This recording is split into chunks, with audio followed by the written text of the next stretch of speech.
For me, there's a simple rule in politics. Never, ever be surprised by what happens in politics. The face of truth is open. The eyes of truth are bright. The lips of truth are ever closed. The head of truth is upright. The breast of truth stands forward. The gaze of truth is straight. Truth has neither fear nor doubt. Truth has been firm through rain and storm. Facts are only its shadow. Truth stands above all sin. Great be the battle of life. Truth in the end shall win. The image of truth is the cross. Wisdom's message is its rod. The sign of truth is Christ, and the soul of truth is God. Life of truth is eternal. Immortal is its past. Power of truth shall endure. Truth shall hold to the last. I don't have to tell you things are bad. Everybody knows things are bad. It's a depression. Everybody's out of work or scared of losing their job. The dollar buys a nickel's worth. Banks are going bust. Shopkeepers keep a gun under the counter. Punks are running wild in the street, and there's nobody anywhere who seems to know what to do, and there's no end to it. We know the air is unfit to breathe. Our food is unfit to eat. We sit watching our TVs while some local newscaster tells us that today we had 15 homicides and 63 violent crimes, as if that's the way it's supposed to be. We know things are bad, worse than bad. They're crazy. It's like everything everywhere is going crazy, so we don't go out anymore. We sit in the house, and slowly the world we're living in is getting smaller, and all we say is, please, at least leave us alone in our living room. Let me have my toaster and my TV and my steel-belted radios, and I won't say anything. Just leave us alone. Well, I'm not going to leave you alone. I want you to get mad. I don't want you to protest. I don't want you to riot. I don't want you to write to your congressman because I wouldn't know what to tell you to write. I don't know what to do about the depression and the inflation and the Russians and the crying in the street. All I know is that first, you've got to get mad. You've got to say, I'm a human being. God damn it. My life has value.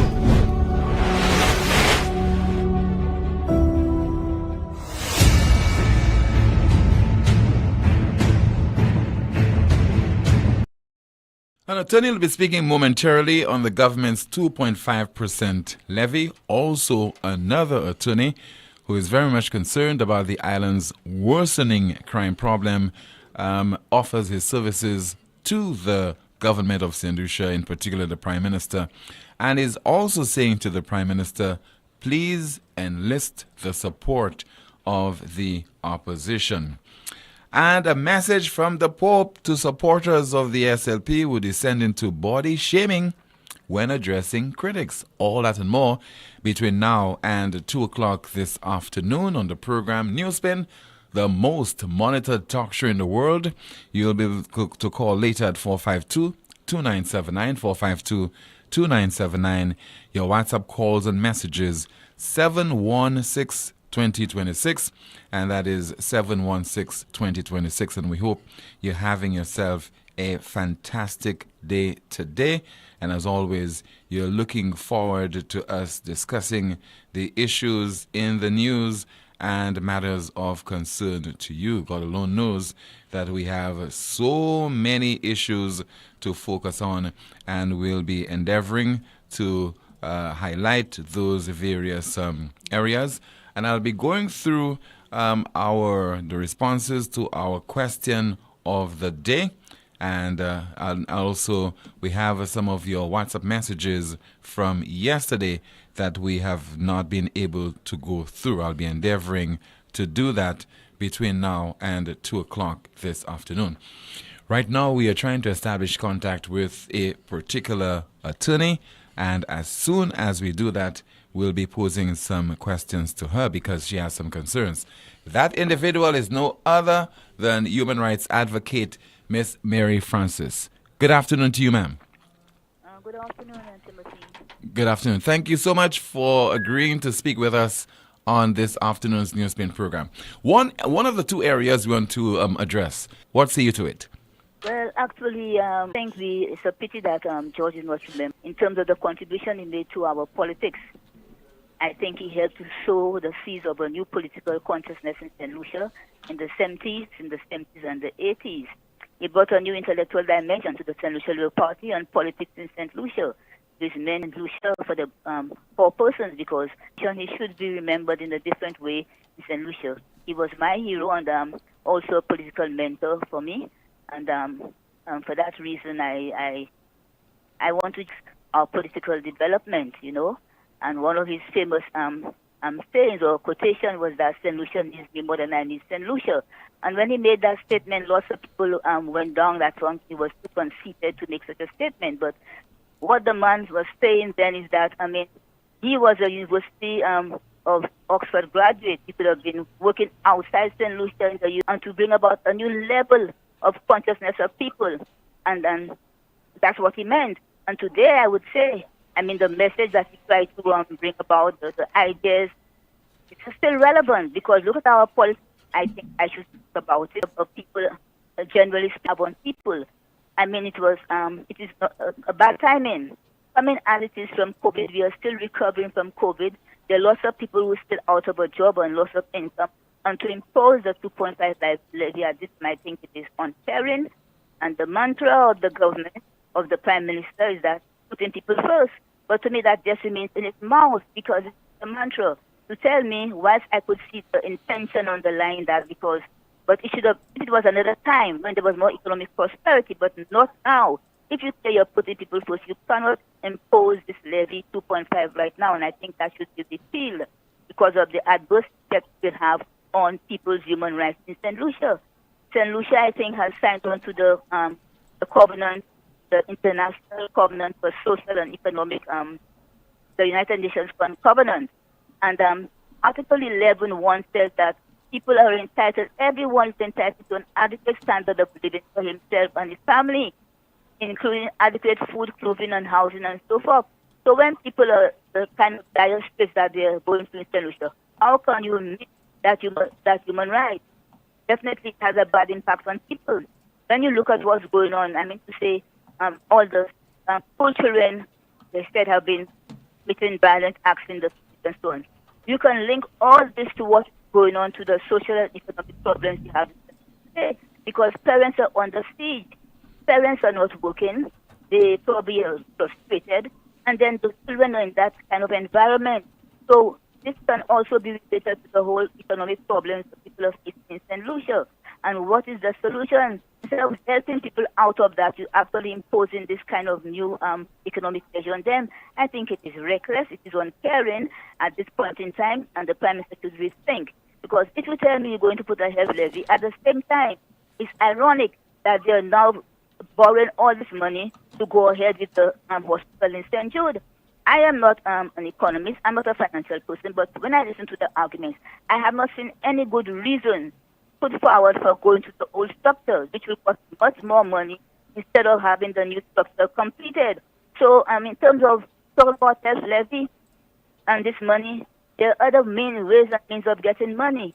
For instance, you can cut out on the consultants in St. Lucia. That's the way where you can save money, the traveling and so on. You can have a leaner government. The government now, to me, tighten its belt as a government, rather than other people to tighten their belt even tighter again.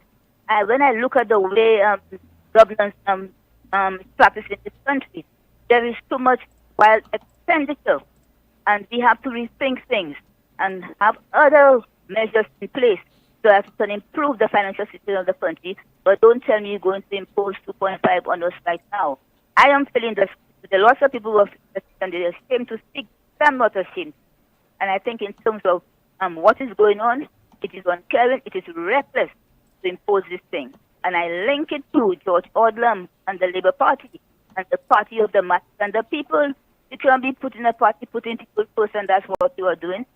George Odlum would be turning his grave right now with these measures that are being put on the people, the backs of the people.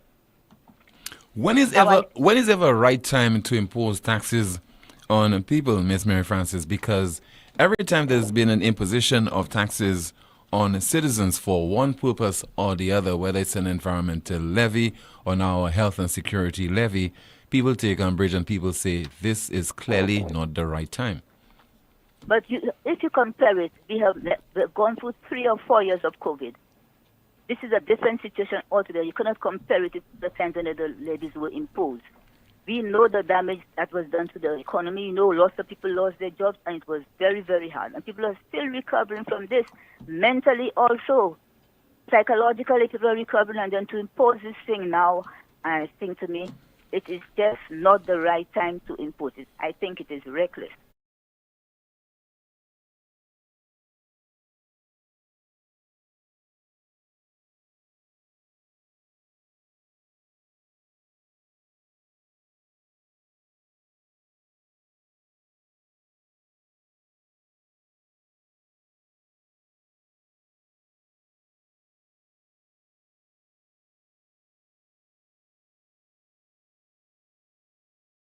About the public defender? What about that? So I'm just looking at our society today. To me, there are just too many problems, too many things are not right in the society. And on top of it, to bring this thing, but you heard the people, they were interviewed by one of the media houses on the news, and they all said people have a right to be consulted on the problems that they are going through, which of course is part of democratic government, participatory democracy, to consult the people and so on. I think to me it is just ironic that the Labour Party government is doing that at this point in time. Those who feel it know it. Those who feel it. We had 3 years of COVID. Public servants and the parliamentarians never got a cut in their salary, so they don't know what's going on. They never got a cut in their salary. Our public service is just too large. You need a leaner form of governance in this country. You have lots of people, the ideal people being employed on contract.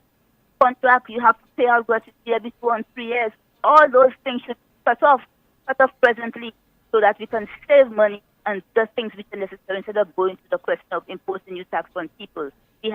Government is not a question of a play. It is serious business. People have to sit down and think. I can recall the Prime Minister himself in one of our conversations said to me, government is big business. I regret I never asked what he meant when he said so, but it was the financial side of it, and I don't know. But this government is serious business and calls for a lot of integrity and actually relating to the people's problems in a different fashion. We have no equity in our society. We have a big public service, which you have people earning very high salaries at the highest level, and then people with children cannot even send their children to school. How can you say that is a society? No, the question of human rights is a very serious thing in this society. It's not just a question of watching the police, but the question of an adequate standard of living, where you can eat, you can clothe yourself, you can house yourself, and so on. And furthermore, how are we going to meet the Sustainable Development Goals with the United Nations as about when you have this type of thing going on? I think it's not the time. I said it is bad timing, and it is uncaring. It's reckless to be repealed in the interest of the people and their human rights. It's social and economic human rights. It has to be done. What gives you the impression that the government of St. Lucia will listen to your advice and rethink that decision to impose the 2.5% levy on the people of this country? I am only one person. I have been quiet anger in me. I've been very quiet, but I cannot remain quiet when those things are happening because I just feel it is not the right time. We in St. Lucia have to stand up. And you see it all over the world. People are demonstrating, people are doing things. Why can't we do that? I don't know what the fear is all about. I don't know. But if people feel okay, we elected government, whatever government does, okay, we have to just accept it. Accept it, whether we are suffering or not. A lot of people will feel the negative impact of this thing. So it's not a question of partisan politics and then because it's my party and so on. I think to me when something is bad for the country, more people should probably speak out. That is why I'm speaking out. As I said, my main focus was to actually to bring to mind the George Odlum and his contribution, and today marks the 20th anniversary of his passing. I think he was a great man to me. He was a hero to me, and knowing the contribution he made to politics and so forth, and the 2.5% to me, if he was alive today, I don't know whether, and part of the Labour Party government, whether that would be part of the strategy being used to see for health and security. Why is he your hero? Why is the late George Odlum your hero? Because he brought something new to the politics. He was a man who, into the intellectual discourse and so forth, the whole question of anti-colonialism, black nationalism, black power. Any young person in the 70s and 80s would gravitate towards this type of thinking. And he helped to develop my political consciousness. I think he was a great man in terms of our politics. He was a great man in terms of our politics, and we should not forget him. What do you say about the current breed of politicians? Well, my dear, it is just watered down brandy. Watered down brandy. You know, something like when you have the quaff, I can use that word, culturally speaking, you have your coffee and the quaff. That's what I see going on. Because I'm not seeing the plan. Where will be the sustainability of some of the projects, some of the programs that are put in place? To me, everything is ad hoc, ad hoc, ad hoc.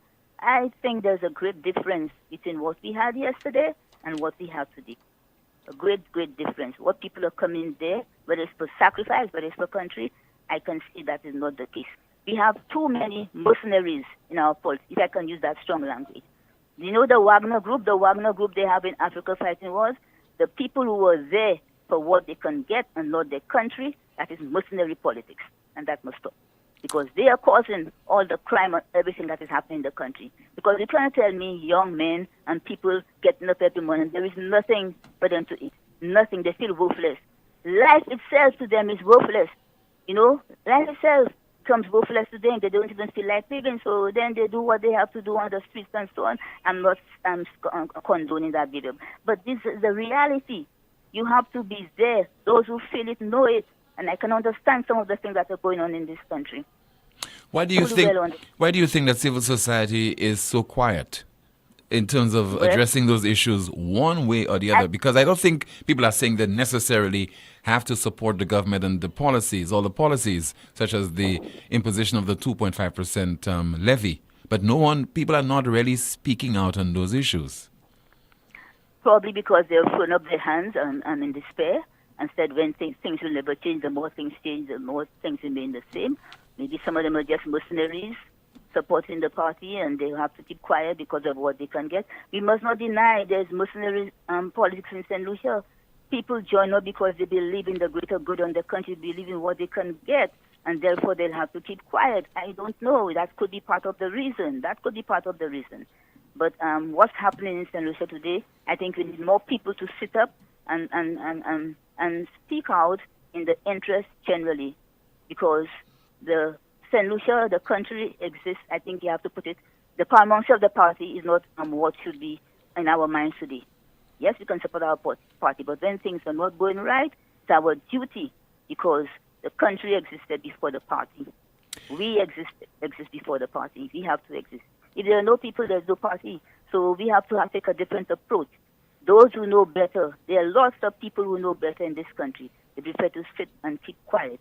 I was falling into this thing, but I have a quiet anger in me and a desolation of spirit, and makes me want to say something at this point in time. When I see where we were and where we are today, we have to see if we can do better than we are doing. When we were, in terms of how far ago? How long ago? Well, you're trying to press me. You know exactly. You have lived through some of the better times in St. Lucia. You have lived through some of the better times. But certainly I am disappointed in the Labour Party. I can tell you that. I am disappointed. I am. I have gave contribution to that party, and I don't like its politics presently. I don't like it at all. It's too confrontational, and I don't know.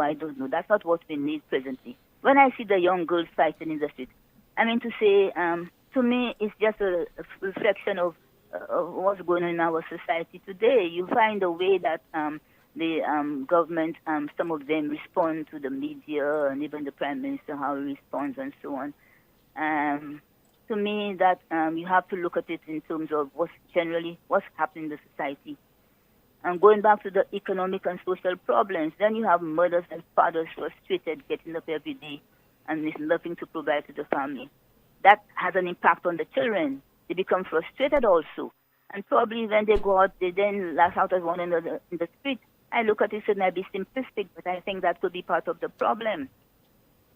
You say you're disappointed in the SLP, but right now, if not the SLP, which political entity, which political organization, who are the individuals you believe can hold on the reins of power in this country to make a difference? I am calling on those who can make a better contribution to come into the arena. Both join the Labour Party and try to bring some fresh ideas and try to make it a different party. It's now just, to me, a ghost of what it used to be, and so on, sell, or it's better to sell, and people need to join and come in and bring about a new breed of politician in the parties. What about the young people? George and those people began in their 30s. John Compton began at the age of 29. What are the young people doing? Why aren't they coming into the political process and begin to organize for development, organize for your country to make a contribution? Where are those people? That's why I say George was a great man, because he was able to excite the young people in his day, excite us and get us conscious of in terms of the political movement and for change in St. Lucia, and that is where I developed my political consciousness, and I was just that's the only place I developed it, but it helped me to have a great interest in politics at the time. If you had an opportunity right now, would you enter the political arena, Miss Francis? Well, you never know. You never know. Whatever you are called to do in life and whatever your purpose is in life, you have to answer the call. You never know. So but I think that would be a formidable task right now. A formidable task. I am wondering if it will be worth it. If it will be worth it. See, even the human rights, 25 years, I'm into the human rights advocacy in St. Lucia and the things that I have engaged myself in. And I see to me it's almost like a waste of time. I see it like that. 75 years ago, Universal Declaration of Human Rights was actually promulgated in the United Nations. We are going through the 75th anniversary of human rights, universal human rights, and that is where we are. Our record in St. Lucia, our liberties have been interfered with unlawfully by the police, by the state, and so on. Our social and our rights are not what they should be, and so forth. So I think our record is not good at all, and after how many years of independence and the constitutional requirements for those things, that's a source of human rights, our constitution. Where are the structures to buttress those rights? Where are they? I think I don't know where we are in this country. And then we want a special prosecutor. Okay, corruption is very bad for economic development, but what about the public defender? We had the escalation of crime legislation for before. I know people who were beaten by regional security officers who left the country, and people who were assaulted and so on. When you have a complaint that is not working, you need to have a public defender institution, because the complaint is not working. There are too many people who have suffered at the hands of police wrongly. We also had the impact report you have been referring to in the past 2 days, where it was alleged in the report, or stated in the report, that guns were planted. Guns are still being planted today on people's young men's homes and bringing them to the station, bringing them and afterwards planting the guns in their home and then charging them for guns, and those people have to be sent to jail, their families destroyed, economic livelihood destroyed for that kind of behavior. No, that cannot be existing in a democracy. We don't want a police state. All this thing we talk about security for the police, we want a different mindset. A different mindset. More training, more guns, more everything will not do unless you have a different mindset in this country on the part of public servants. We have to do better. I don't know, to me, just trinkets all around me. Trinkets. Okay, ma'am. Thank you so much for speaking with us on this afternoon's NewsSpin program. You're welcome. Long live the memory of George Odlum. Bye. Thank you. Yeah, goodbye. Human rights attorney, human rights activist, Miss Mary Francis, and making reference there to the late George Odlum. Today marks the 20th anniversary of his death. Former St. Lucia ambassador to the United Nations and former St. Lucia foreign minister. I just heard there from Miss Francis describing the leadership of the country right now as watered down brandy and saying that we have mercenaries leading our country. Good afternoon to you, Kimani. What is in the chat room? Someone says, good afternoon, Tim. Someone says, for me, NewsSpin can end right now. Mary Francis has said it all today. Another comment, they are the ask me what I can get for myself and not what I can do for my country. Another comment, I hope more lawyers will speak out on the problems affecting the people in this country. Someone says, Thursday blessings to everyone. Peace and love to you also. Let us try to be more focused and less distracted by negative or derogatory comments that will divert our attention to the positive information or comments by callers. Let's see what else we have in the chat room. Someone says, thank you, Madam Francis. Good contribution. Someone else in the chat room said, Tim, she should be your role model. You should stand for everything she says as a black man. Another comment. Someone says, let's see. Tim, in St. Lucia. Oh, wait. That's it, Tim, in the chat room. For me, the point she made when she said that, for me, NewsSpin can end right now. So should we end right now at what? 4 minutes before 1 o'clock, Mr. Producer, should we end? Should we conclude the broadcast? Let's take a call. Let's take a call. 452-2979. WhatsApp calls and messages 716-2026. Good afternoon. You're on the air. Oh, Tim, good afternoon. Hi. Good afternoon to you, caller. What a message by Miss Francis. What a message. And I only hope, Tim, those messages did not fall on deaf ears. I gave Miss Francis an attentive ear and listened clearly to everything she said there to you. And it is great. She making more than 100% sense. She's totally damn right. We accept everything. But the biggest challenge we have as to how we're going to move along to protect our citizens of this country. Now, Tim, he mentioned about the human right and also about the right for person to gain employment. Now, I totally agree. If we suffer massively so much from COVID, we have, I think, I tried to get at the death toll in St. Lucia during COVID, but more than 100, I was about to go to the thousands. And at that time, we know very well what happened. Persons were unemployed, and by the time people were getting their life back together after COVID, sometimes it would have to take us close to 3 years. And to come now and impose that levy on the people, and listen to the word, transparency, putting the people first. What in other dictionary book we want to looking at to see the difference between putting the people first and putting the people last? That is why I said when certain things happen in our country, before everybody know you have a two-third majority, yes, everybody agree, but that does not mean you can run St. Lucia like a one-party state.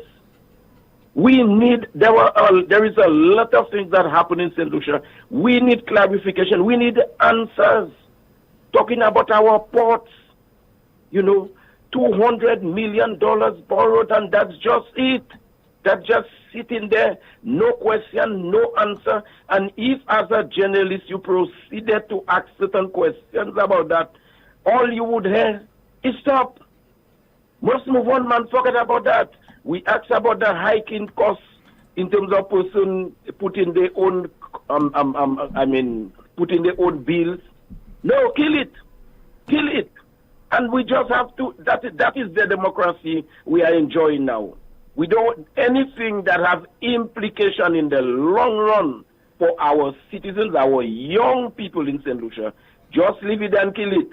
Do not go there, because we could have do this different, but since we have the two-third majority, that is giving us the green light to do anything we want in St. Lucia, because the opposition weak, they have 2 seats in parliament. But what you must forget, the population of St. Lucia is bigger than the 15 seats you have. You need to be careful how you run that country. Briefly, it remind me of a situation, I think, in when the Arab Spring started. You heard about that, of course, the Arab Spring. Yeah. When you had such a young, I think it was a young girl, 18 years of age, starting that revolution in Sudan, and she generated a lot of young people by social media and by this and by, and when you hear it, the Arab Spring started in Africa, but all the way end up in the Middle East, removing dictators from power, moving dictators and open the way for a breed of a new people. And she said it clearly, Mary Francis, when she mentioned George Odlum. George Odlum would have never been alive today, whether he was a parliamentary representative or not, to just sit there and accept that. and would look for support and demanding that the young people, the people of St. Lucia take to the street to stop this nonsense. St. Lucia cannot run by one-party states. Let us be transparent. That is why the people are voting into office. And check that. When an election will come, then you are going back and beg the people and blah, blah, blah, and try to rush and give them a little handout fast to get back into office again to continue on that same merit. Tim, we have to do something, and that is why I am praising you every day as a talk show host, as a journalist. Your co-host in the program she's doing. You have had 2 co-hosts before. You had Sharian Golan, that was way before. Look, you have Kimani reading, and mostly sometimes if you would not be on the program, Kimani would have to learn to host the program too. So I am giving you such praise to carry on. You are not political. The question is you want to see things different and better so that every citizens of this country can enjoy the country and cannot leave it on just politicians to do what they want and think that is the best thing they're doing. I thank you. Thank you so much. Still to come, we'll be hearing from another attorney, this time on the island's crime problem and the government's response to the scourge. And also coming up as well, a message from the Pope to supporters of the SLP who descend into body shaming when addressing critics. And the Prime Minister says, we are not perfect. You are watching NewsSpin on YouTube as well as our NewsSpin Facebook page and listening to the broadcast on Power 97.9 FM. First National Bank has the best deals on used vehicle loans. On Saturday, 30th September, visit us at the Derek Walcott Square from 9 a.m. to 3 p.m. Take advantage of our low interest rates, fast approval, and comfortable payment terms. Get free consultations with registered used car dealers, as well as our knowledgeable lending professionals. Special terms and conditions apply. Make it your Saturday line with First National Bank. Here for you.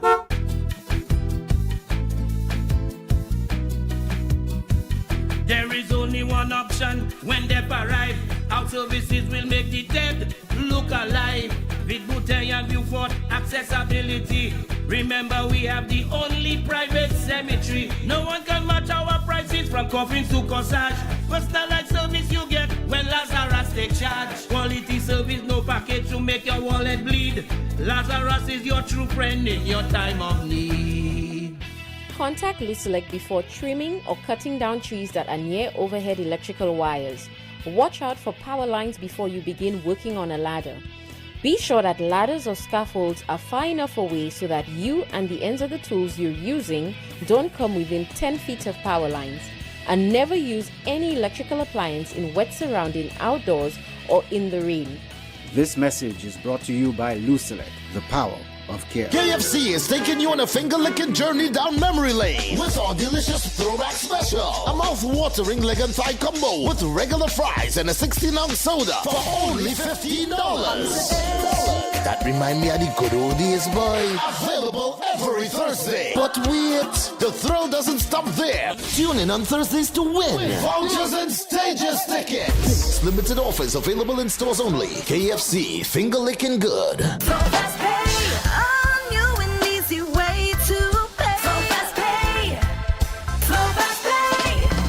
You asked for it and you got it. A quicker way to pay your bills online. It's fast, secure, and easy to use. No registration, no additional fees. Flow is now offering FastPay, an online service that allows you to settle your bills in less than 2 minutes. Need a receipt? FastPay will send it to your email immediately. Use FastPay now for convenience, safety, and efficiency at discoverflow.co/fastpay.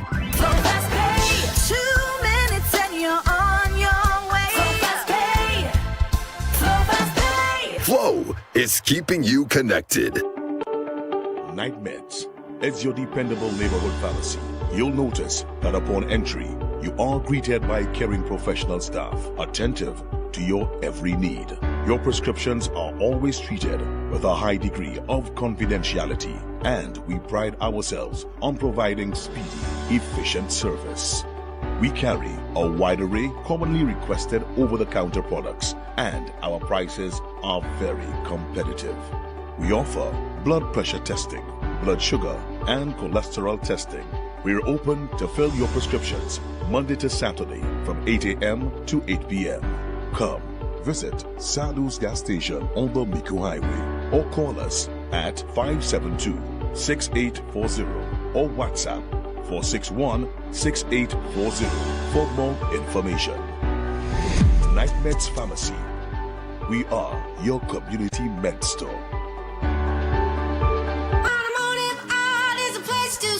Can't get a break from all this tax? Head to Automotive Art and get a taxcation. Automotive Art is offering you an ease from VAT and health and safety levy with savings of up to 15% and more. That's right, 15% of all tools, 15% of all accessories, 15% of car detailing, 15% of all rims, 15% of computerized wheel alignment, and 15% and more of selected tires with savings of up to 30% on some sizes. It's Automotive Art Taxcation. Visit us at Automotive Art at Vidbuchai Castries and Latuni Vieux today and enjoy a taxcation. Offer valid for limited time. Some conditions apply. See stores for details.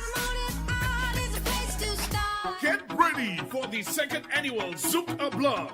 Presented to you by Project Chocolat. Saturday, 30th September from 7 p.m. Featuring St. Lucia's #1 band, DYP.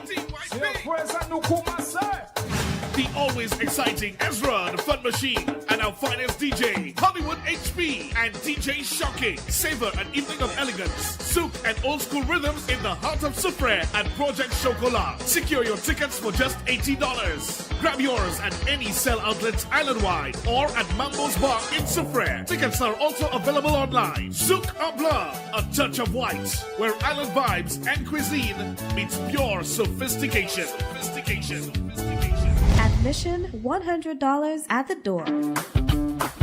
Are you working that 9-to-5 job but also juggling a side hustle? Well, Elks Credit Union has great news for you. Introducing Elks Credit Union Side Hustle Boost Loan. Need funds to take your side hustle to the next level? With our Side Hustle Boost Loan, you can access up to $50,000, giving your side hustle the boost it needs. And here's the best part. You'll have up to 5 years to pay it back with flexible repayment options that suits your budget. Whether it's expanding your inventory, upgrading your equipment, or marketing your services, Elks Credit Union is here to support your entrepreneurial dreams. Don't let your side hustle remain just a dream. Let Elks Credit Union empower you to turn it into a thriving reality. Boost your side hustle today with Elks Credit Union's Side Hustle Boost Loan. Contact us now or visit our website for more information. Elks Credit Union, your partner in success. Terms and conditions apply. Heineken, St. Lucia Limited, and the St. Lucia Tourism Authority presents the return of the annual Oktoberfest at Poleon. Sunday, October 22nd at the Bourse Jou Cricket Grounds from 2 p.m. Come out and experience a world of beer, delicious Creole food, and the best in local, regional, and international entertainment. Featuring Afrobeat and WCK. Alongside an amazing St. Lucian cast, Secret Solo Band, Ezra the Fun Machine, Dub to Funny, Shemi J, Emran Nerdy, Ouya, Ampa, Pilot, Invader, all backed up by DYP. Limited early bird tickets are only $100, are available online at pitonbeer.com. Sell outlets in Baywalk Mall, the Boulevard Castries, VA4 and Soufrière, as well as Heineken Union Sales and the brewery office in VA4. Save the date, Sunday, October 22nd from 2 p.m. Sponsored by Lucelec and the St. Lucia Tourism Authority. Must be 18 years or older. Enjoy responsibly. Follow at Oktoberfest Alcohol on Instagram and Facebook for updates.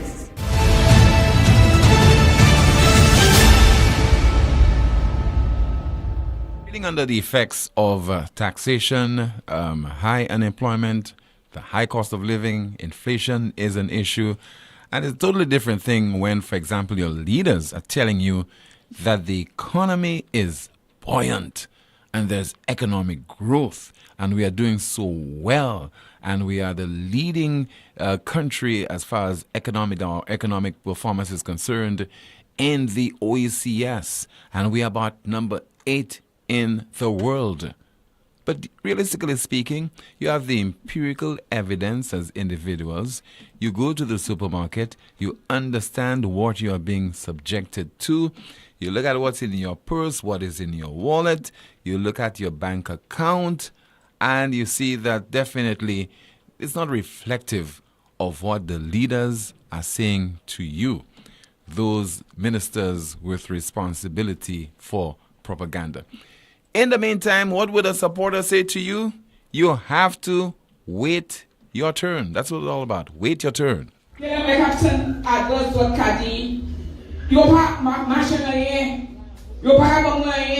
you know what? Sisters, you have to wait. Your turn will come. Rome wasn't built in a day and everything cannot happen one time. You must give the government and the ministers a chance. You will come. Your turn will come. And one thing I want to tell you as well, sisters, is that let's not parade, exhort deeds or passion in the end. Tout moun kasal.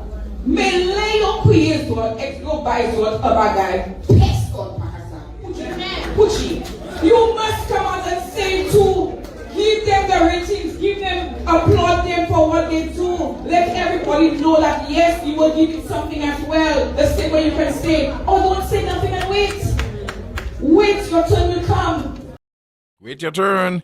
Reminds me of George Orwell's Animal Farm. So the pig will be consuming all the cow's milk because it needs the nourishment that is to preside over to manage the farm.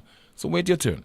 452-2979, WhatsApp calls and messages, 716-2026. Good afternoon, you're on the air. Timothy, good afternoon. Yes, sir, good afternoon to you. I want to say a big thank you to Mary Francis. She couldn't have said it better. Timothy, remember some weeks ago you played a clip where Pierre and I think a delegation from C.O. Williams and some ministry people were on the site on the road project in Cul-de-sac? Mm-hmm. When I think the assurance was given that 6 kilometers of road would have been paved in 6 months or something so? Yes, that request was made of the contractors. Yes. But right now, why am I reading? Because that's the way Pierre does say things and come back and say he never said it. Why am I reading now on St. Lucia News now that Pierre is saying that he gave C.O. Williams a 6-week deadline and these 6 weeks are ending this week? Timothy, if you could find that clip, I would like you to play that clip for your listeners and your viewers. Because there was nothing said there about 6 weeks. And who on earth could have told you that they would have paved 6 kilometers of road in 6 weeks? It's right there for the people to see where Pierre is saying, the last time I visited, I gave them a 6-week deadline, and that 6 weeks is ending this week. I wanted to play that. But I remember the contractors saying that they would have been able to achieve this sometime in March, I think, of next year. Next year, that is Yes. 6 months. Mm-hmm. Okay, because, when people call and they say things, he always have a way and his zealous, saying that is not what he said, and he always attacking the shot, because the shot always wrong. The shot man always wrong.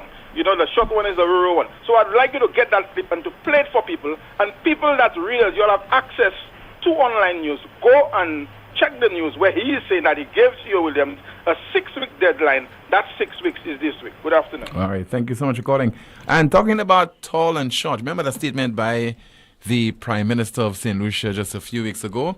Well, this is what Pope Francis says.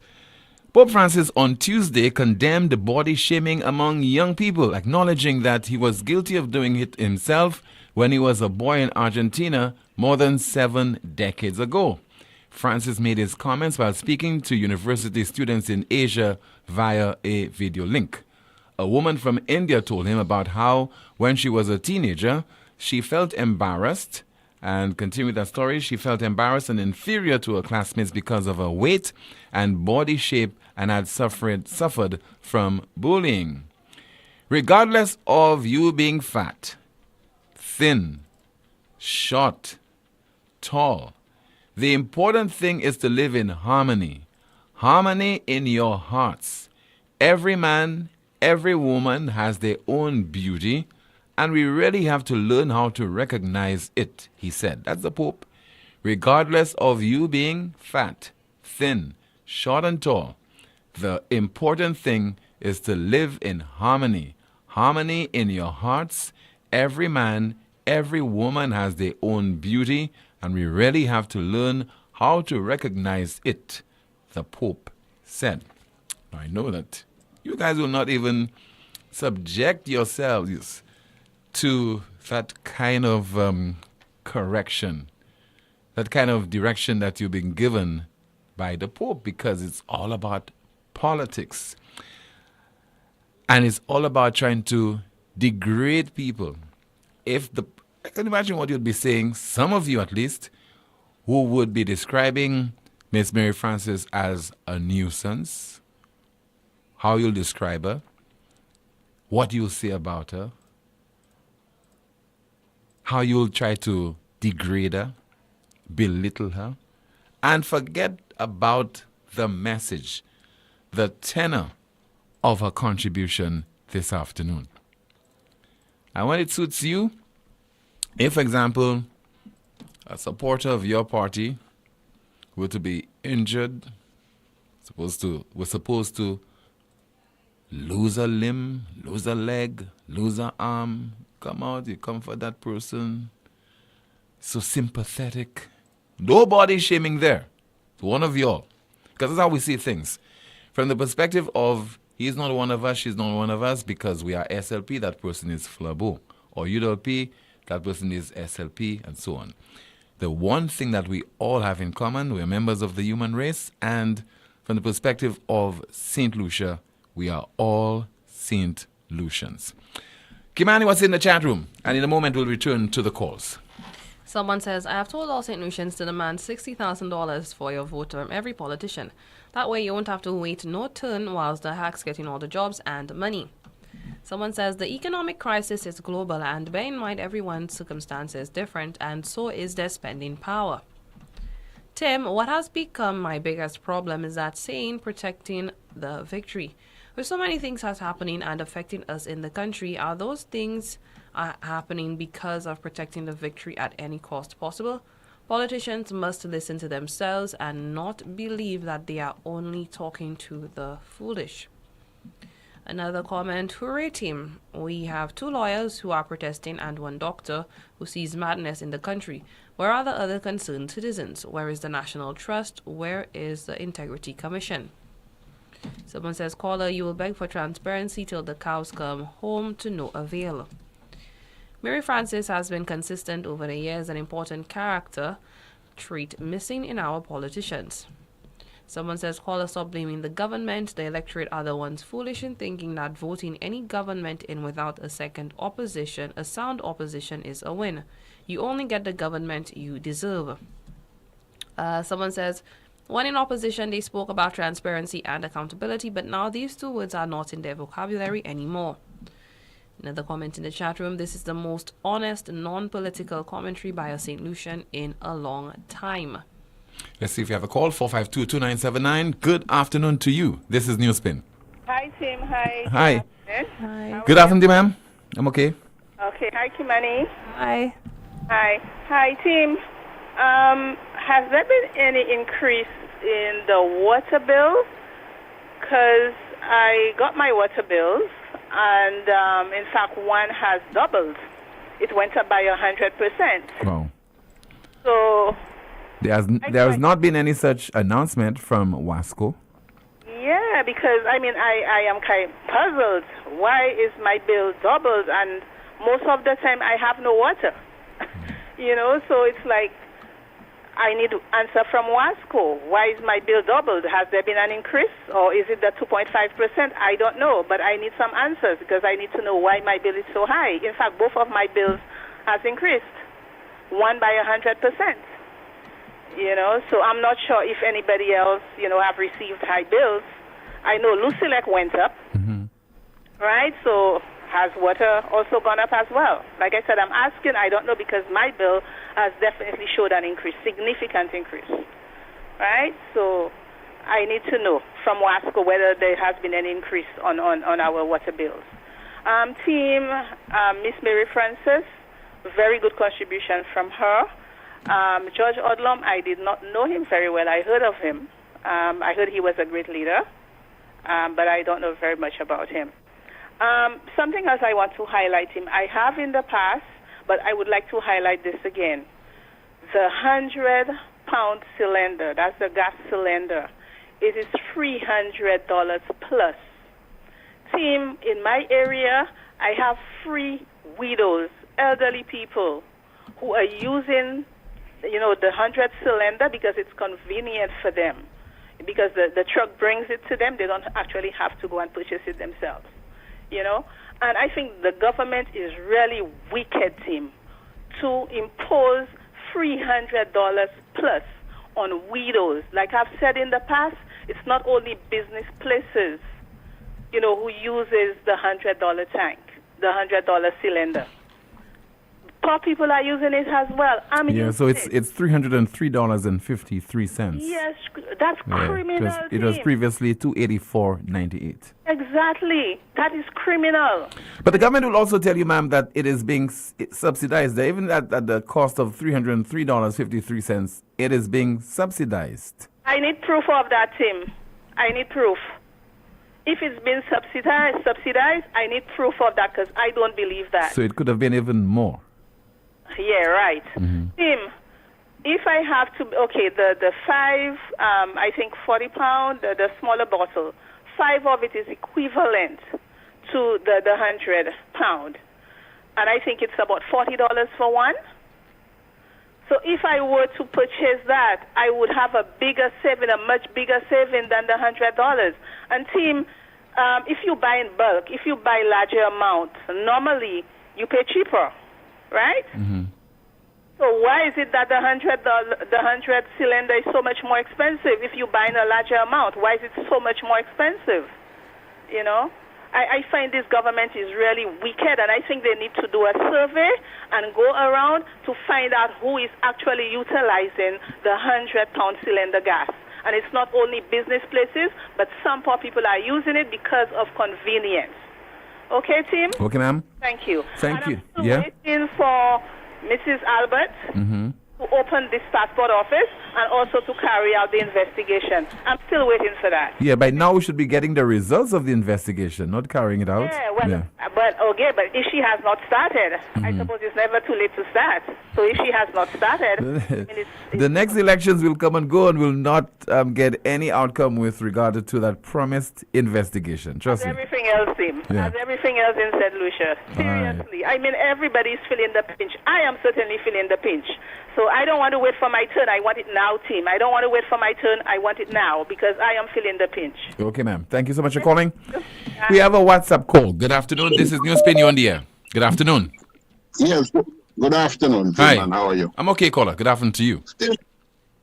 Tim, I want to bring to the attention of you and listeners.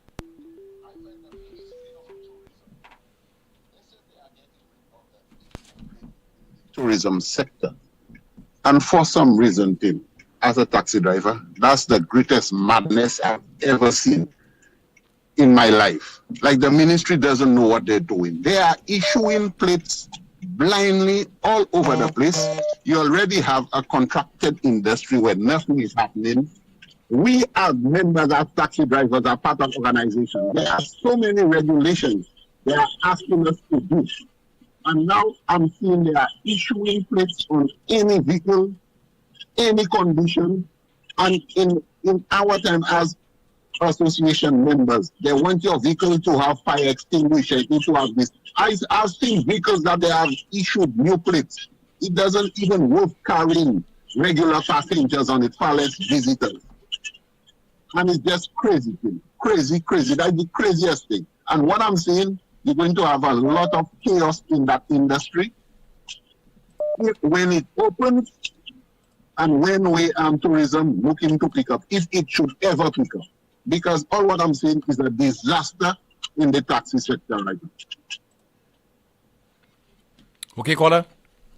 Thank you so much for calling. We have another caller line. Hello, good afternoon. You're on the air. Hello. Hi, Tim. Hi, good afternoon, Rick. How you doing, man? I'm okay. How about you?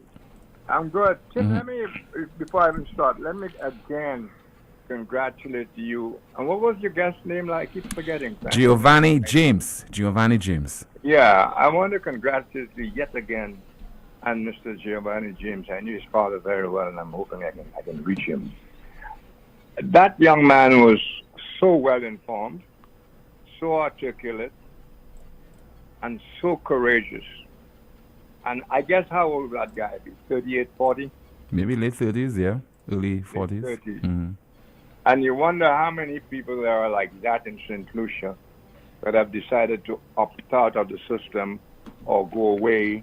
They leave St. Lucia bereft of their talent. I thought of a lot of things when I watched this guy. But I mean, the guy has been a Crown Counsel in St. Lucia, in St. Kitts.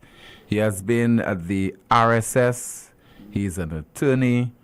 What's he doing now? 10 years as an attorney. He's an attorney now. He's at his private practice as an attorney. Well, I never heard of him.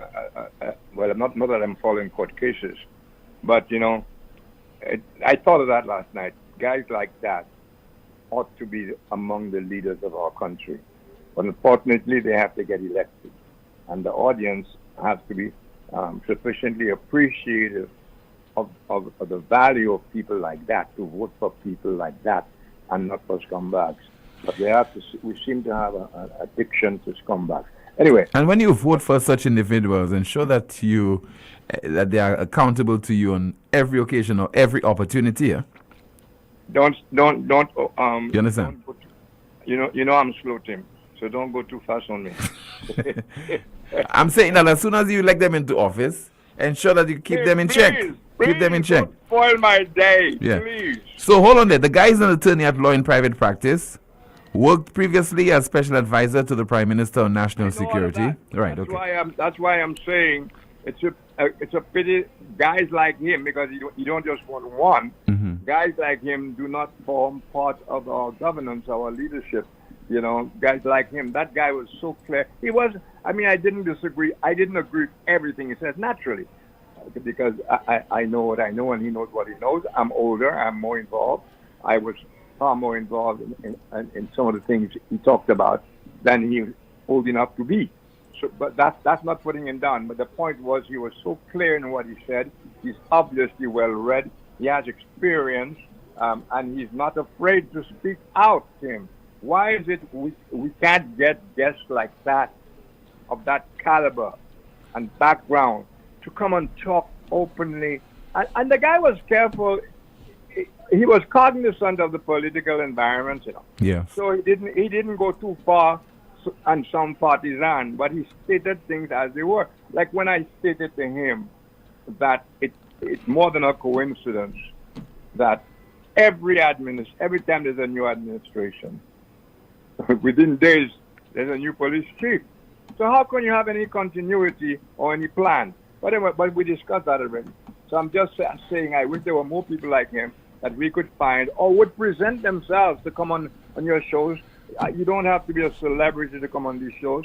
You can call Tim and say, I would like there are a few things I'd like to say, etc. And come on. It seems that people believe it's only when you're a celebrity or a politician or notorious that you can come on these shows. I dare to say you would welcome any fisherman who wants to come on your show to discuss any aspect of fishing. Absolutely. I have done it before, you know. The record is there. We don't do it enough. Yeah, because the record I am is there. fed up. I'm fed up hearing well-off people even like myself speaking for fishermen, because you want to hear it from the fisherman's mouth. Mm-hmm. I always have a laugh when I read some of Derek Walcott's poems, where he turns fishermen into Greek heroes. That's nice and poetic. But we know the fisherman is living a shitty life, putting his life at risk almost for nothing. Huh? Mm-hmm. Yes. But so there's the difference between poetry and reality. It's nice to see how the poet can change reality into something else, and beautiful words and blending. But unfortunately, the fisherman has a low self-esteem. He does not believe in himself. He believes in other individuals, people who he deemed to be, they have the right skills and qualifications to be leaders. Right. Mm-hmm. That's right. I would come back to talk tomorrow if people like what you just described there would come on my show on a regular basis, so I don't even have to rant, because I've ranted enough. I want these guys to talk in their bad English, in their Creole, because I can understand Creole very clearly. I'm not fluent at it but the fact that I'm not fluent doesn't mean I don't know the words. I just don't pronounce them as quickly and so on as I do English. So I don't think any fisherman or any of these so-called menial things. And these people, we can't live without them, you know. We can't. But no. we stamp them menial largely because they're not rich and they didn't go to university. They're not influential. And when in fact our problems begin and end and are nurtured by these university idiots, because we've had a lot of university idiots at the helm, you know. So anyway, I don't want to get too things. What I wanted to say, Tim, was that every time I think of George Odlum, John Compton comes to mind, Bonridge comes to mind, and Kenny comes to mind. And I wonder, had George not gone into politics, would George have contributed a lot more to St. Lucian life? I wonder about that, you know. I would like to believe no, because there are certain professions that you enter that you give of yourself. You make sacrifices. But and as an intellect, if he were in a position, I'm sure he was in a position to work at many of the agencies, international agencies. I don't think many of us would have even known about George Odlum, far less see him. Well, that's not where I'm coming from. I mean, the minute you go into politics, Tim, everything changes, especially St. Lucian politics. In other countries, you retain your individualism, but you are not permitted to in our politics. If you're not one of the boys echoing, then you're in trouble. You know that? Yes. And that was the kind of politics George went into. Okay. And by the way, I thought he was a lousy politician. I thought he was a failed politician. I don't think he achieved anything, even in his politics. The thing that George stamped and was beautiful at and whatever while he was a politician had nothing to do with politics. I think he achieved a lot in terms of educating the people, raising their consciousness. He did. And you think George couldn't raise the consciousness and everything without politics? In fact, George was doing the raising the consciousness and so on as a member of the Forum, which was not a political party. But let me say this, Tim. Compton did his very last interview with me on top before he died. That's the last interview he did. And I remember asking him a question, and his answer really shook me that night, and it still has its effect on me. I asked him, in all his life as a politician, were there any things he regretted most? And he said two things. Do you remember what they were, Tim? You talk about not investing enough in young people. Very good. I think that's one issue. And I think maybe he listened too much to technocrats. Well, that was what's so, but that one didn't resonate too much. You're right on that, but I'll come back to that. Okay. Yeah, he said that. He listened too much to technocrats. And when you think of the technocrats now and St. Jude and whatever, you understand why he listened too much to technocrats. You with me? Yes. Because we all know what the technocrats, quote unquote, have delivered to us, at least where St. Jude is concerned. And it's nothing but trouble and money lost. Because the technocrats either endorse the politicians or they suggest ideas that the politicians follow. And in the case of St. Jude, it's a disaster, 300 million and counting disaster. So, but getting back to George, Martin Luther King did a lot of things, and he's revered. You know how long ago that guy died, Martin Luther King died, Tim? He died sometime, in the 60s? Sometime in the 60s he died. He was assassinated, let's put it right. Yeah, he was assassinated in the 60s. April 4th, 1968, yeah. Which I think amounts to something like 55 years. Yes. Okay. And there's a good reason why he's remembered today by all colors, all creeds, everything, black, white, quoting Martin Luther King. Their whole, their books and books and books by white people, by black people, by his friends. Martin Luther King is immortal, right? Yeah. George Odlum decided to go politics. And so he had to change positions. George was a member of every party now, including his own, right? Yeah. PLP. That's why I told you, as a politician, he was a miserable failure. And I might tell you why. For example, listen to this. And that was I don't remember although it's the anniversary, what anniversary is it? The 20th anniversary of his death. So what that means, he died 20 years ago. 2003. September 20th, 2003. So 2001, 2002, maybe that's when he last appeared in Parliament. And listen to this. We cannot resolve the crime problem if we keep eating each other up, party against party. We cannot solve the unemployment problem unless we get the productive talents of the country to come together.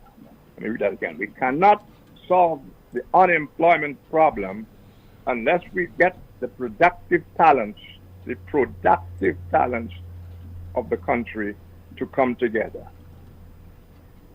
These are the problems that outstrip the capacity of the United Workers' Party, that outstrip the capacity of the St. Lucia Labour Party. That was shortly before that was the last speech before he got fired. Kicked out. Now, that observation, you didn't have to be a politician if you have the talent and you care to speak like that. And that comes out of his last Parliament address, which is a long address. I carried it not so long ago, but for your listeners, find out the date of George Odlum's last presentation in Parliament, and they will find it. It is worth reading. It is worth framing. And that's why I tell you, he did not have to be a politician. So that speech could have come out of Martin Luther King. It could have come out of any of the great, in America, the blacks and people, and it came out of George.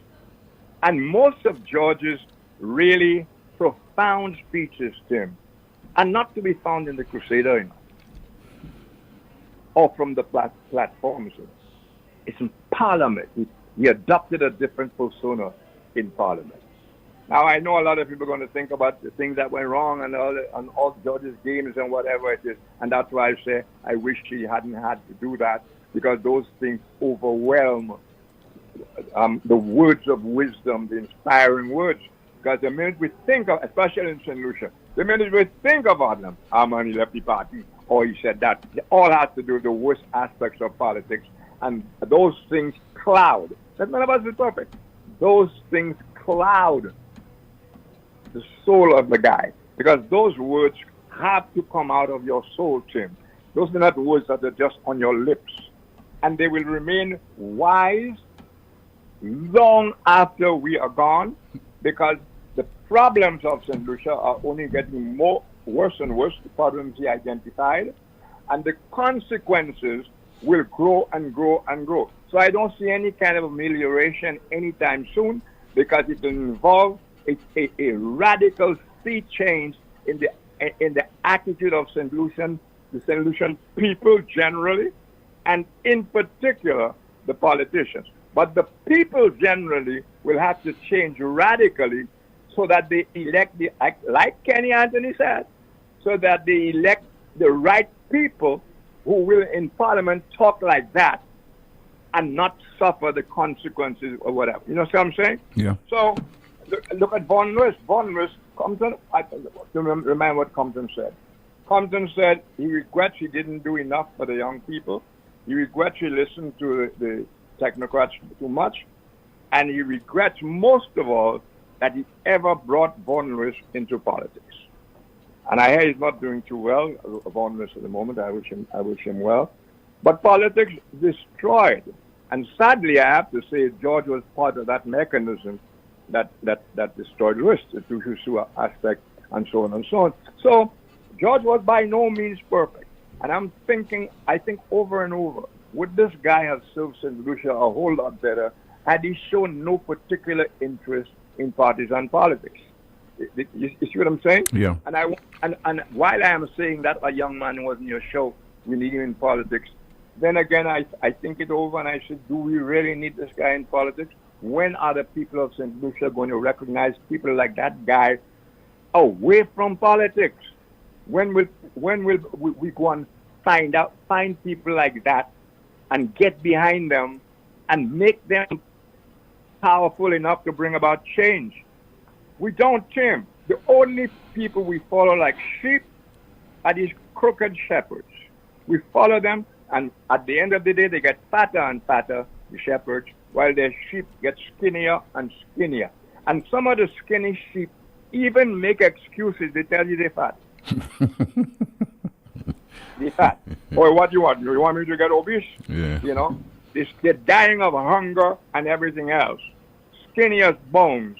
But they will pretend they are not because their fat shepherds are in office.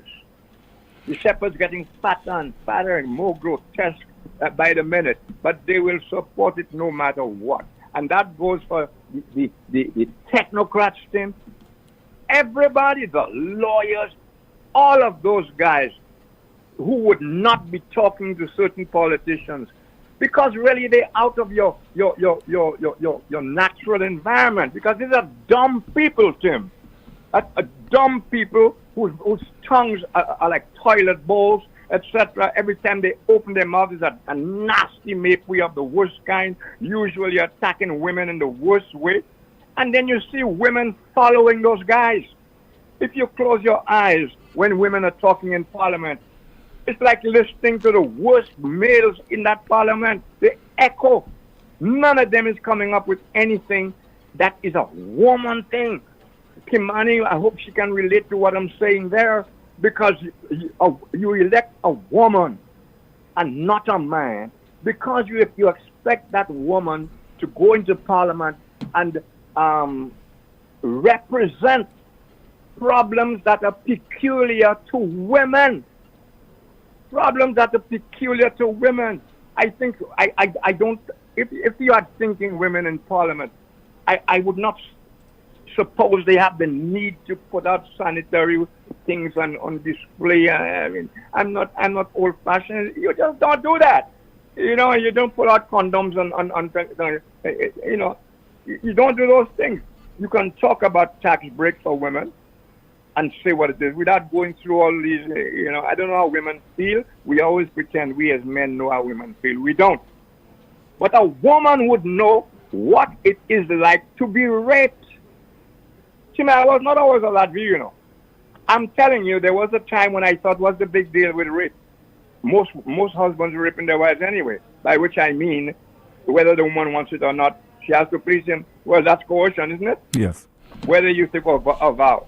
And women alone can explain what it must be like to have a man you really don't love, but you have to stay with him because you have to eat and you must feed your kids, and every night he's on top of you, Tim. What a horror! What a nightmare! That's rated R, and we have to move on. Thank you so much, Rick Quinn. That's not too deep for you. That's rated R. You're watching NewsSpin on our NewsSpin Facebook page. We are also on YouTube and listening to the broadcast on Power 97.9 FM. When we come back, Attorney Giovanni James, stay with us. Lazarus's Funeral Home is here for you. Lazarus's Private Cemetery offers a peaceful resting place for your loved ones.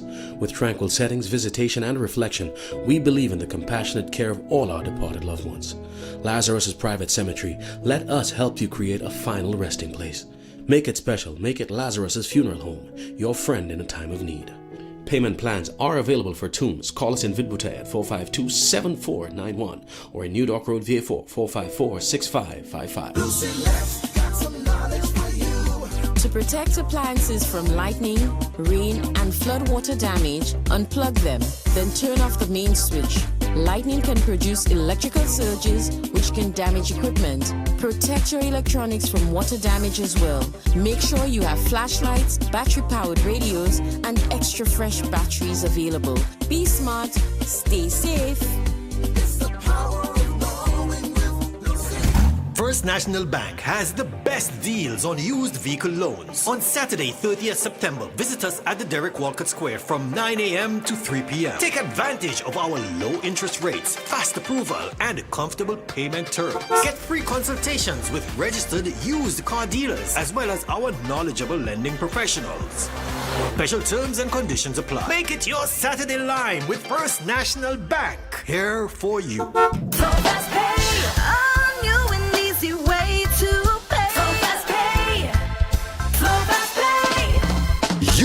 favorite and you got it. A quicker way to pay your bills online. It's fast, secure, and easy to use. No registration, no additional fees. Flow is now offering FastPay, an online service that allows you to settle your bills in less than 2 minutes. Need a receipt? FastPay will send it to your email immediately. Use FastPay now for convenience, safety, and efficiency at discoverflow.co/fastpay. FastPay, 2 minutes and you're on your way. FastPay, FastPay. Flow is keeping you connected. KFC is taking you on a finger-licking journey down memory lane with our delicious throwback special. A mouth-watering leg and thigh combo with regular fries and a 16-ounce soda for only $15. That remind me of the good old days, boy. Available every Thursday. But wait, the thrill doesn't stop there. Tune in on Thursdays to win vouchers and stages tickets. Limited offers available in stores only. KFC, finger-licking good. The new home of the best country music is Power 97.9 FM. Say the stars are bound to fade. Switch us on Join Me, DJ Jerry, this and every Thursday from 8 p.m. till midnight for Country Gold, the best in country music. Your bags are packed and waiting. The new, the oldies, and the goldies. So let's make it a date. This and every Thursday with me, DJ Jerry, from 8 p.m. till midnight for Country Gold. If it's Thursday, it's Country Gold Thursday. Country Gold, only on Power 97.9 FM. I lead a rich, rewarding life. Automotive art is a place to start. Can't get a break from all this tax? Head to Automotive Art and get a taxcation. Automotive Art is offering you an ease from VAT and health and safety levy with savings of up to 15% and more. That's right, 15% of all tools, 15% of all accessories, 15% of car detailing, 15% of all rims, 15% of computerized wheel alignment, and 15% and more of selected tires with savings of up to 30% on some sizes. It's Automotive Art Taxcation. Visit us at Automotive Art at Vidbutai Castries and Latuni Vieux today and enjoy a taxcation. Offer valid for limited time. Some conditions apply. See stores for details. After a 3-year hiatus due to restrictions of COVID-19, the Sufra Fitness Center presents Fun Strikes 2023, our annual fan, health and fitness walk for the entire family. On Monday, October 2nd, starting at 5 a.m., we walk from the Sufra waterfront to Myers Bridge through Force Jack and back down to the Sufra Beach Park. Of course, the music motivation truck will keep you going and going. A $35 registration gives you a quality drip fit t-shirt, drinks, fruits, fresh coconuts, breakfast, and a chance to win big. What are you waiting for? Register, start, and finish to win over $10,000 worth of cash and raffle prizes. Register at the Sufra Fitness Center and other pop-up locations. Bring the entire family. Fun Strides 2023. Are you working that 9-to-5 job but also juggling a side hustle? Well, Elks Credit Union has great news for you. Introducing Elks Credit Union's Side Hustle Boost Loan. Need funds to take your side hustle to the next level? With our Side Hustle Boost Loan, you can access up to $50,000, giving your side hustle the boost it needs. And here's the best part. You'll have up to 5 years to pay it back with flexible repayment options that suits your budget. Whether it's expanding your inventory, upgrading your equipment, or marketing your services, Elks Credit Union is here to support your entrepreneurial dreams. Don't let your side hustle remain just a dream. Let Elks Credit Union empower you to turn it into a thriving reality. Boost your side hustle today with Elks Credit Union's Side Hustle Boost Loan. Contact us now or visit our website for more information. Elks Credit Union, your partner in success. Terms and conditions apply. St. Lucia, get set for one big night as we celebrate Midnight Groover's 50th anniversary. It's happening on Saturday, October 14th at Fodo in Dennery. Celebrate 50 years with Midnight Groovers.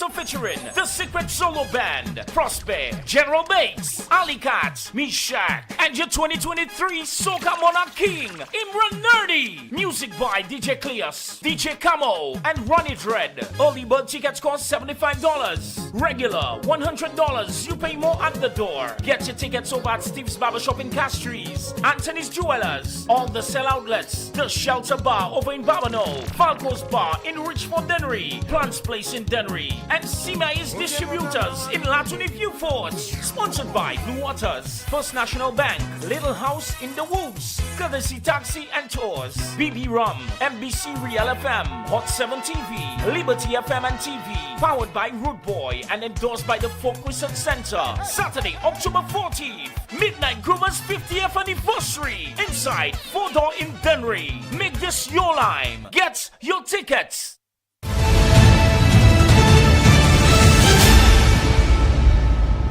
Some information from the NWU, that's the National Workers Union. Mr. Joseph, Labor Commissioner of St. Lucia, has dispatched a recognition certificate to the NWU. This development is as a result of a secret ballot poll undertaken by the Department of Labor among the non-managerial employees of Buckeye St. Lucia Terminal Limited based at Cul-de-sac. The findings established that 66% of the eligible voters voted in favor of the National Workers Union. Consequently, the NWU is the legal bargaining representative for the employees, which was officially confirmed in a letter dated September 20th, 2023 to Buckeye St. Lucia Terminal Limited. The union expects to meet with the management team of the company shortly to engage in discussion on the union's thrust for establishing an industrial agreement on behalf of their employees. So, lucky for you, employees, or good for you, employees of the Buckeye St. Lucia Terminal Limited, getting representation from one of the island's leading, if not the leading trade union in St. Lucia, and that is the NWU. Let us hear now from much talked about attorney and his appearance on last evening's Newsmaker Live program on DBS television, and that is Giovanni James, speaking on crime. We have a long road ahead in terms of crime fighting in St. Lucia. And the reason we are at this stage is because we've not had the appetite to actively addressing crime. And so we are reaping the fruits of the inaction of successive governments in addressing crime in a holistic manner. If we continue to believe that crime is simply the job of the police, we will continue to have crimes in St. Lucia. And I want to say that crime in St. Lucia is not restricted to just homicides, because right now the only reporting you have of crime in St. Lucia is in relation to homicides. But we must also look at all the other crimes that are taking place, because the statistics, and I have the statistics, will show that other crimes compared to the last 2 years, this year it has far surpassed what we've seen in the past years. And so it requires each and every individual to play an active role in crime fighting, not forgetting that it is the responsibility of our government. It stops with our government to put systems in place, because I as a citizen cannot do it on my own, and I don't expect the church to be able to do it on their own. But if we have policy guidance coming from the top that this is what we are going to do to fight crime, it is going to be a multifaceted approach, a holistic approach to crime fighting, where we have the appetite from our governments. I can say that St. Lucia may stand a chance in terms of being able to deal with what we are facing right now. Our people are becoming desensitized as it relates to crime. There's no more of a shock when a crime is committed, and it's like every other day. If we do not address this crime situation that we are having, we do not put aside political ties and affiliations, and we come together, I'm hoping that this government, our Prime Minister, will no longer take the approach of saying, We've tried these initiatives. This is nothing new. And actually engage the opposition in some of the strategies that they have recommended. I think there's nothing to lose from doing that. Engage other stakeholders, persons who are qualified like myself and others, and to come together. Because in coming together, we are doing it for the benefit of St. Lucia. Not for any one particular government, for the benefit of the people of St. Lucia. Attorney Giovanni James, also former advisor, national security advisor to the Prime Minister. Kimani, what is in the chat room? Someone says, if Rick were a teacher and you got 100% on an exam, he will give you a grade of 99% just to remind you that no one is perfect. Someone says, the taxi drivers had a voice before, they should have that same voice now. Another comment, I've heard many say all the right things, but once you get into politics, it's just like being a bus driver. Another comment, the women in government are just following the men. They haven't got a mind of their own. They are saying yes to everything, right or wrong. Someone is agreeing with one of the previous callers saying, yes, my water bill has gone up from $40 to now $155. So what is the problem with Wasco? Nothing has changed in my household, just the two of us in-house.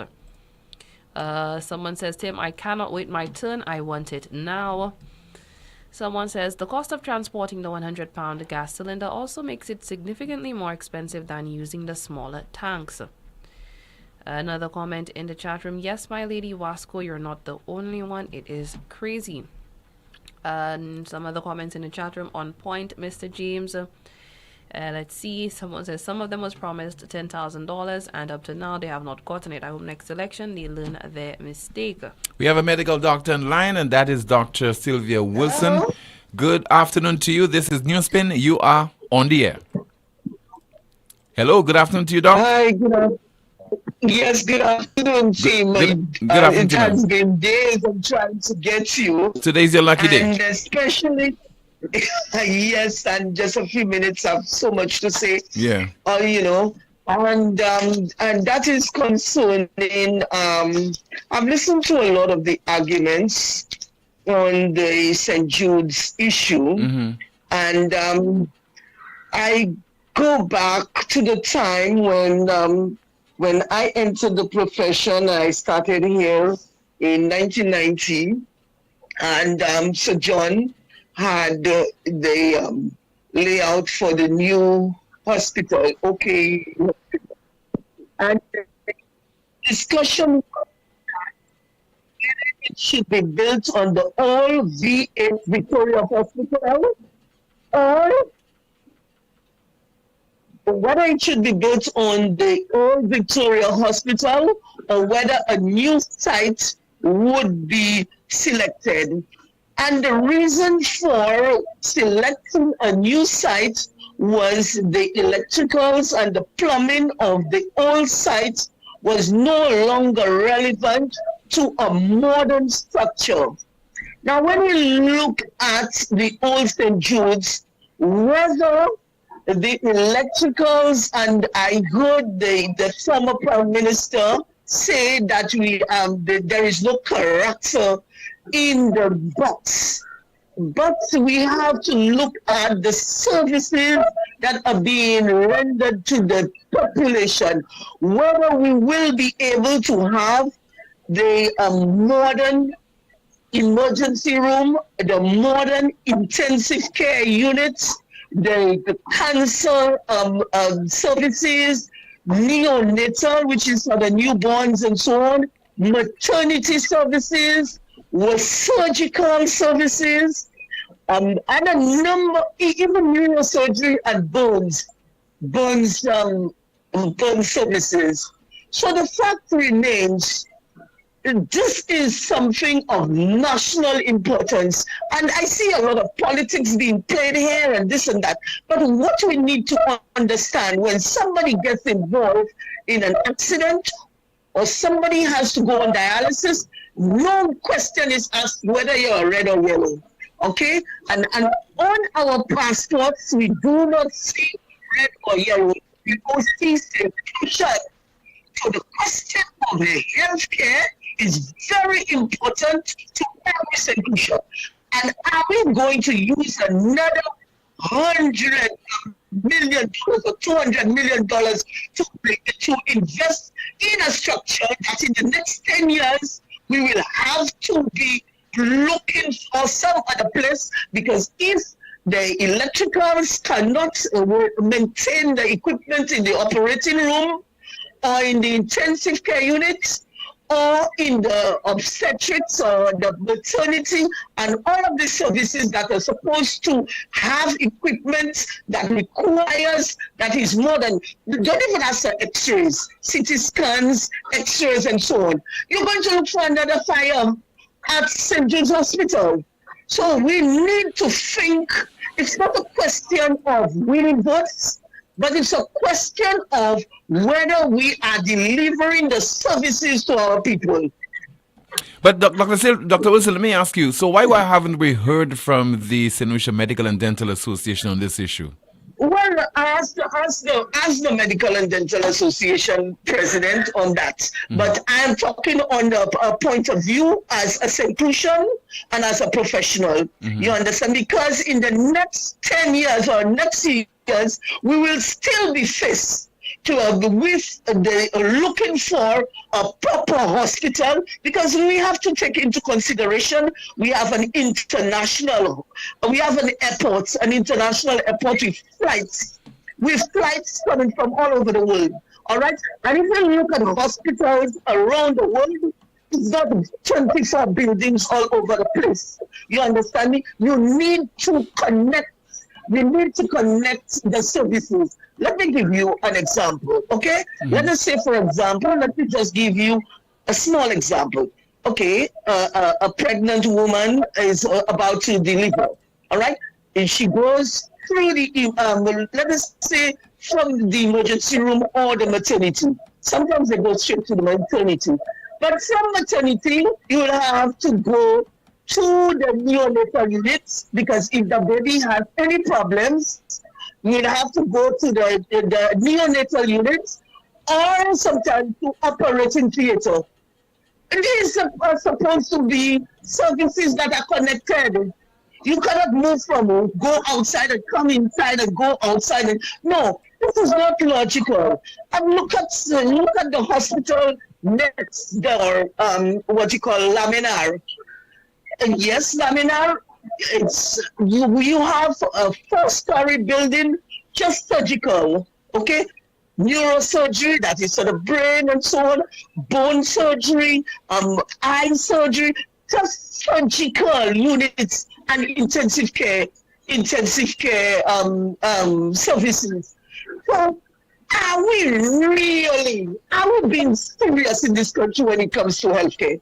All right. Now, I listened to INTN and I listened to Silas and the other gentleman who is an engineer, and they said that they remodeled the Dennery Hospital. But listen, you remodel Dennery Hospital, yes, you fixed up the roof and did all of that. But are the services modern? And the area that place is for the ambulance to end up in somebody's house. All right, are you talking about healthcare? I'm really serious. Are we really serious about healthcare? So I think when people sit in Parliament and talk, they must understand that not every St. Lucian is dumb, and St. Lucians go to health services, hospitals outside of St. Lucia, whether it is in Canada, whether it is in Martinique, whether it is in the UK, whether it's anywhere, and we'll realize that what we are doing, that we're putting ourselves back. And if we have people who are patriotic and nationalistic, will understand in our parliament, will understand that we must have services that will last us for the next 20 or 40 years, and will invest our monies properly. The new structure, or the so-called box, does not belong to any politician. It belongs to the taxpayers of St. Lucia, and it is the responsibility of politicians when they are in leadership to ensure that they put in the services, they have policies that when believe that our people are served properly. No, so, you know, and you spoke about George Odlum and John Compton. When I was a child, I remember George Odlum used to be sitting every weekend with his sister in Miku. And there was that big thing about George Odlum is a communist, George Odlum is this, and so John, and these two guys were always discussing. Yes, always discussing. They were not enemies. Okay? They were never enemies, although they had the politics. But right now in St. Lucia, we are too divided as to what is red and yellow. And this thing with St. Jude's has gotten out of proportion. So we need to invest our money properly. If you're going to spend 200 million, we have to ensure that that will serve us for the next 30 years. Okay, ma'am. Thank you so much for your contribution. Just there from Dr. Sylvia Wilson speaking on the St. Jude Hospital controversy. Our final feature, our NewsSpin News of the Day. Our NewsSpin News of the Day. Herd of sheep eats 100 kilograms of cannabis in Greece after Storm Daniel floods. Herd of sheep eats 100 kilograms of cannabis in Greece after Storm Daniel floods. That's over 200 pounds of cannabis. That's the broadcast. Thank you so much for watching on our NewsSpin Facebook page as well as on YouTube and listening on Power 97.9 FM. God willing, we'll be back same time tomorrow afternoon, 12:30, with another edition of the most monitored talk show in the world. It's NewsSpin. Goodbye.